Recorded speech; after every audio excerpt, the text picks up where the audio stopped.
Okay, so I recorded this already, and my mic was picking up two voices. So let me just do this over real quick.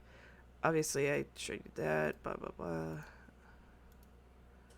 Okay, so here my base color. Okay, let me just do it over here. So what I was saying is, um, so get your drawing with the flat color, obviously. Make a new layer. Mode is multiply or whatever, like however you shade. Pick your color that you want to shade with here. And then the reason I always make a layer above it, you can always kind of do this on like the color layer if you want, but I make it on its own like shading layer so that I can kind of play with the opacity. If I want, oh, it's too dark, I'll just, play with the opacity, or I'll go up with filter and play with it there. So, what you're going to do first is find a soft brush. I use an airbrush like that. And I start by, oops, keep it selected, it's so much easier. Where is my, here it is. Select. I'm not sure what program you use, but it probably around the same kind of tools in there. Just start blocking out, like, with the bigger soft brush, like strokes, like this. Like, say this hairpiece is going to be like that. Follow the way the hair would, go. This would be like where the root is. Or like about right here. Just do that. I'll make it a little bit bigger here.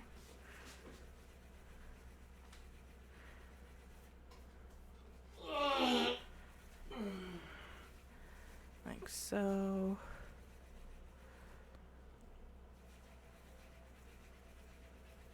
Just gonna block it out. Gotta be careful though. Sometimes, with multiply, since when you overlap and stuff, you can kind of see old strokes, so you can probably have to go back in and fix it up. But it's alright.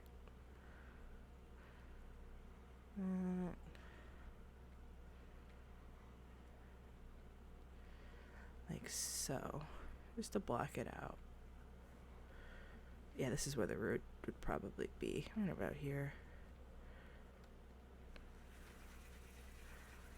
Black it out, black it out, black it out.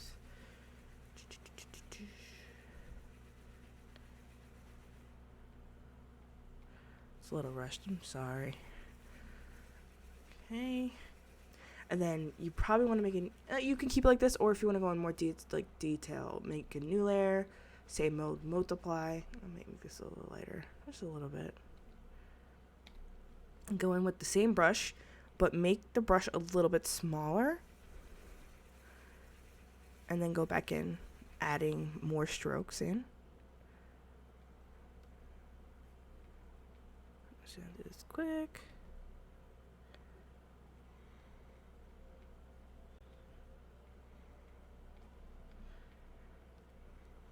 I'm not going to go too crazy because I'm just showing you, but you can go as much detail as you want, really.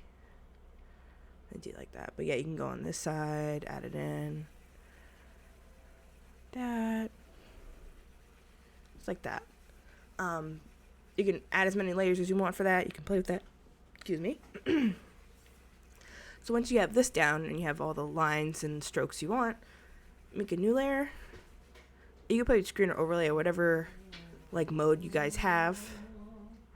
I usually do, what was it, screen, I think overlay. And depending on like your light source, if you have like a different color, you can always do it with that color instead, but I usually select the base color, use my soft brush again, a little bit, like, make it bigger, and then go in for the highlights. Oh, actually not overlay, screen, I'm sorry.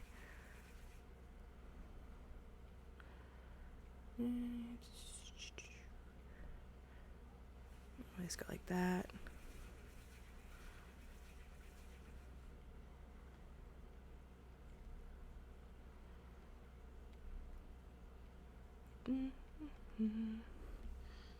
Once you have that, another layer, screen, or whatever you want to use. Make sure you can always use the same color if you want, if you like play with the opacity, but I always just like bump the color up to like a lighter color, and sometimes I'll play with it to like, more pink color, or more cooler color, more warmer color, depends. You just go in like that. If you have good brush control, you can obviously make lighter lines like that, or if you have to, you can make it a smaller brush. I always stay bigger because it's easier for my control. I get better control with that.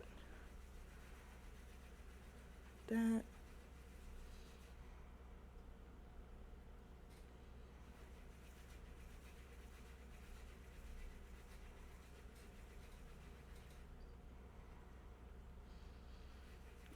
I give it like the color, obviously the light, reflective light that bounces off underneath everything. And that's pretty much it. There, like what I explained before, there's also, you can do it backwards, where you pick a layer, you put in multiply, and then you just go in with the same brush, the airbrush on white, and you can pick up the what's it called, the color that's down. That's kind of also a way to do soft shading. That's how I do it.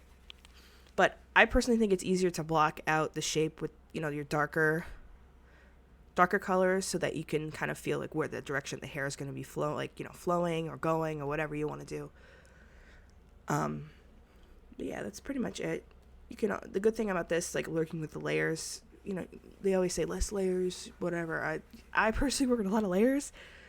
Not at work though. Work is a little different, but when I draw, I use a lot of layers, just because, God forbid, I have to like move something, or you know what I mean? It's hard to explain, but you can also add in these, add in the light. If you have a light source, obviously, if you just want to do it this way and add in light source that way. Overlay is a good way to do that. Screen is kind of cloudy, has a cloudiness to it if you want to do like that kind of stuff. But I usually use overlay when I have like a light source that I want to like seem like it's coming. I'm really bad at my words, but I'm sorry. It's coming off. Like if you have like a green orb or something, and you want, it's bouncing off your character, this is a way to do it. You gotta play with it though, obviously. But yeah, that's pretty much it. I usually don't do this though, because usually most of the time I'm doing like not a too complicated character. If I'm doing complicated like background, then I'll do it. But if I'm not, I just keep it simple like that. But yeah, that's pretty much it.